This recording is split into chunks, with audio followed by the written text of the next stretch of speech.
नमो नमो दुर्गे सुख करनी, नमो नमो अम्बे दुख हरनी। कर में खप्पर खंग विराजे, ताको देख काल डरबाजे। सोहे अस्त्र और त्रिशूला, जाते उठत शत्रु ही शूला।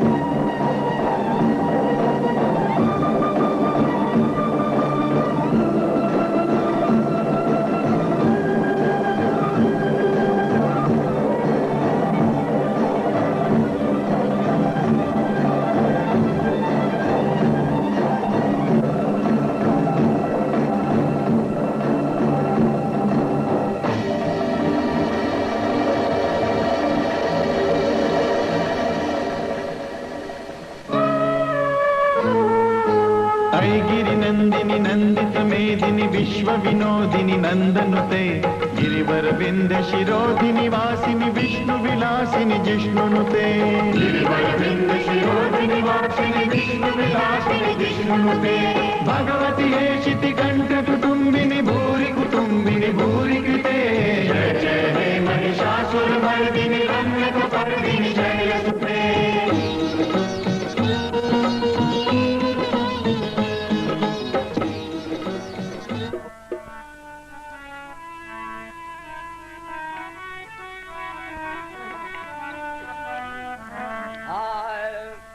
दर्शन दो गुरुदेव नाथ मोरी अखियाँ प्यासी रे।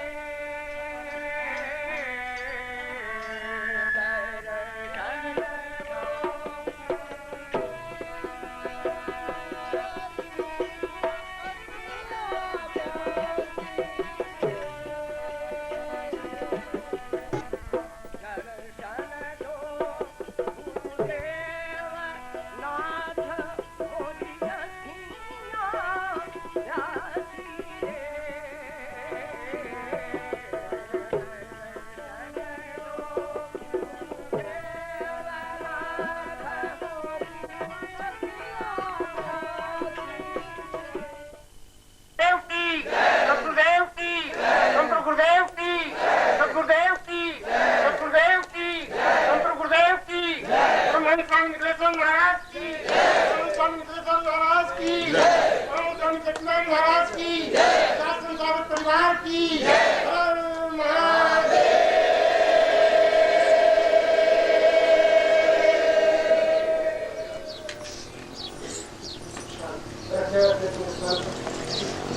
के रूप में उपस्थित है, तो मैं उससे प्रार्थना करूंगा कि वह भी परम गुरुदेव के चरणों में ये पुष्पहार के माध्यम से अभिनंदन पुष्प समर्पित करे।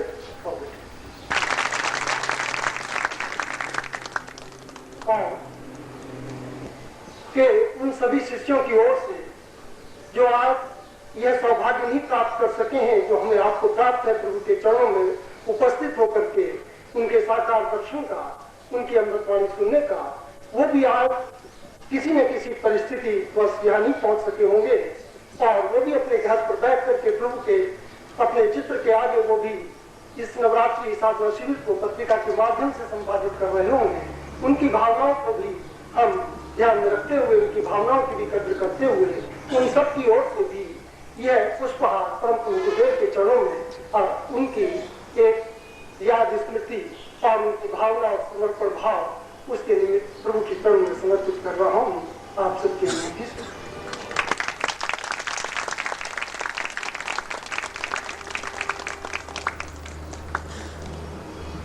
और इसके साथ ही परम प्रभु के चरणों में निवेदन है आप सबकी ओर से उनका आशीर्वाद हम सबको मिल सके। बोलिए प्रेम से सद्गुरुदेव की, परम पूज्य गुरुदेव की, परमानंद स्वामी निखिलेश्वर महाराज की, परमानंद स्वामी सच्चिदानंद महाराज की, दासम साधक परिवार की, हर महादेव।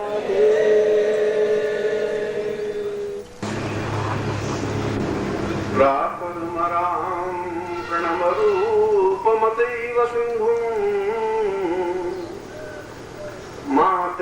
देवदेव वदितं सहितं हिरण्यं व्यामोऽचिन्त्यमतिवैवदतं सदैवं दुर्गे स्मृतां वै भवतं प्रणम्य। मैं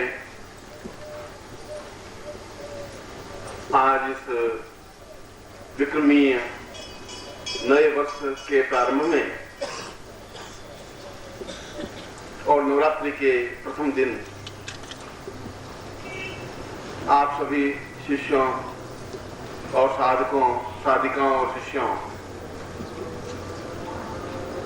को आशीर्वाद देते हुए मां भगवती जगदम्बा से प्रार्थना करता हूं कि वे आपके जीवन की सारी इच्छाएं पूर्ण करें, आपके जीवन में पूर्णता दें और आपके जीवन को श्रेयता प्रियता दें।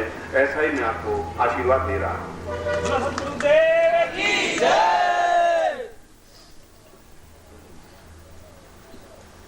मैंने इस श्लोक में एक नवीन चिंतन और गालव्य एक अद्भुत और तेजस्वी ऋषि हो चुके हैं। ऐसे तेजस्वी कि जिन्होंने अपने जीवन में पूर्ण भगवती जगदम्बा की साधना संपन्न की और एक नवीन विधि से संपन्न की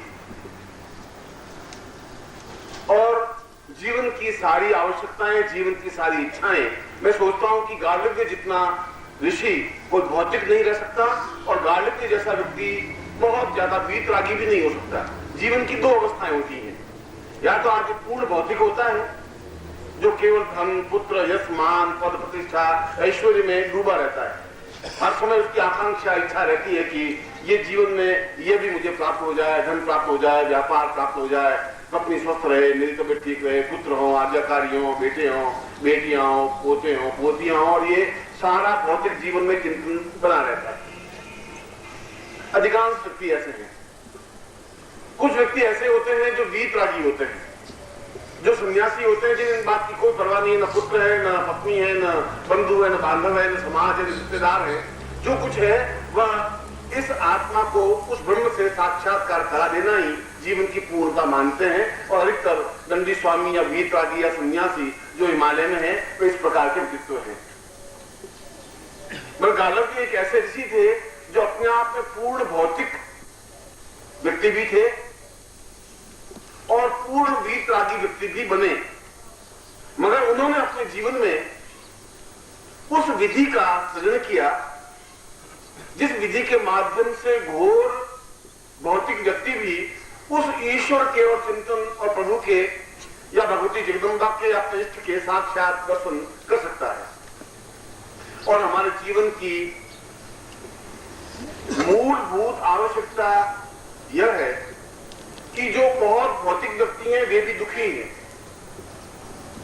यदि आप उनको पूरे दें तो उनकी जिंदगी में कोई न कोई अभाव, कोई न कोई परेशानी बनी ही रहती है। अगर पुत्र है तो आज्ञाकारी नहीं है, या लड़की है तो उसकी शादी नहीं हुई है, या धन नहीं है, या व्यापार की प्रॉब्लम्स आ रही हैं, या गवर्नमेंट की कोई ट्रबल्स हैं, या पत्नी का स्वास्थ्य ठीक नहीं है, या खुद की समस्याएं हैं, और ऐसी प्रत्येक क्षण कोई कोई संताप दुख से पीड़ित है। और भौतिक व्यक्ति दुखी रहता ही है, मगर वीतरागी व्यक्ति भी दुखी रहते हैं। वे भी जीवन में ज्यादा सुखी नहीं रहते। उनके जीवन में भी हर क्षण वे वासनाएं और आशंकाएं बनी रहती हैं कि मैं वीतरागी बना, मगर यदि मैं भौतिक होता तो ऐसा होता, मेरे भी एक पत्नी होती, मेरे भी पुत्र होता, वह भी पिंडदान करता, मरने के बाद मेरा नाम होता। वे भी जीवन में ऐसी आकांक्षाएं पालते हैं, क्योंकि मैंने जीवन में इन दोनों जीवन को देखा है। पूर्ण भौतिक जीवन को भी देखा है और पूर्ण वीतरागी जीवन को भी देखा है। पूर्ण सन्यासी दंडी स्वामी जिसको कहते हैं वैसा भी रहा हूं। और हिमालय में 15, 17, 18 साल बिल्कुल जहां ग्रस्त और पत्नी और पुत्र और बंधु बांधव से मोह नहीं हो, उस स्टेज और उस स्थिति को प्राप्त की है। और उस स्थिति को भी प्राप्त की है कि 7-8 साल जब मैं संन्यास जीवन में गया, घर पहुंचा ही नहीं, तो पिता ने यह सोच लिया कि जरूर मृत्यु हो गई होगी, क्योंकि उसमें बसे थी इतनी ट्रेन भी थी नहीं, बद्रीनाथ केदारनाथ जाने के लिए तो 4 महीने 5 महीने लगते थे, जा नहीं सकता था पैदल, न पगडंडियां थी न सड़कें थी, और हिंसक पशु इतने थे कि जीवन में बच करके आना एक अत्यंत कठिन और दुर्लभ की बात मानी जाती थी। और उन्होंने मेरा श्राद्ध कर दिया कि पुत्र जरूर मर गया होगा और मरने के बाद भी आत्मा तड़प रही होगी तो श्राद्ध कर दे। तो मैंने जीवन के उस स्टेज को भी देखा है, और मैंने देखा कि ये भी दुखी रहते हैं। और उनसे जब मिलता तो वो कहता कि गुरुजी सब ठीक है, मगर ये संसारी लोग बहुत सुखी हैं गुरुजी, इनको तकलीफें नहीं है, यहाँ सारी बहुत प्रॉब्लम है, हरदम सारे कार की मार के बैठे रहो, ऐसे करो, और जब दम मिल भी जाएगा तो क्या हो जाएगा, अब मरने के बाद कौन पुण्यदान करेगा गुरुजी, आप बताइए। और मैं सोचता कि ये भी उतने ही दुखी है। ऐसा नहीं है कि भौतिक जीवन ही दुखी हो, जीवन का समन्वय हो, दोनों जीवन की बैलेंस हो, वह जीवन ज्यादा सुखी है। मगर दोनों जीवन बिल्कुल विपरीत हैं, जो समन्वय हो नहीं सकता। दक्षिणी ध्रुव और उत्तरी ध्रुव को मिला नहीं सकते, वह बिल्कुल एक दूसरे प्रकार का ध्रुव है, यह बिल्कुल दूसरे प्रकार का ध्रुव है। हिमालय उत्तर में बिल्कुल दूसरे प्रकार की चीज है, समुद्र दक्षिण में बिल्कुल दूसरे प्रकार की चीज है। उस समुद्र को उठा के हिमालय से मिलाना या हिमालय को उठा के समुद्र में डाल देना संभव नहीं है। ठीक इसी प्रकार से पूर्ण भौतिक व्यक्ति को वीतरागी बना देना या वीतरागी जीवन भी व्यतीत करना, इस ग्रस्त में लगते हुए कहें कि तुम संन्यास्त रहो, संभव नहीं है।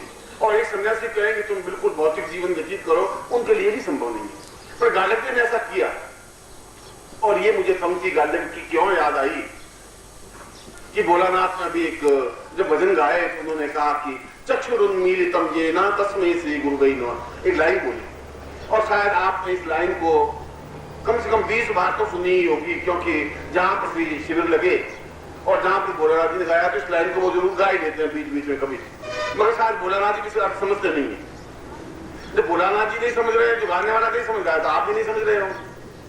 उन्होंने कहीं पढ़ा इसको बोल दिया, और उन्होंने बोला इसलिए आपने सुन लिया, मगर मूल रूप से अर्थ क्या है? चक्षुरुन्मीलितम येन, चक्षु को आंखों को मिलाने से ही सब कुछ प्राप्त हो सकता है। ये लाइन क्या अर्थ क्या है, महत्ता क्या है, चिंतन क्या है?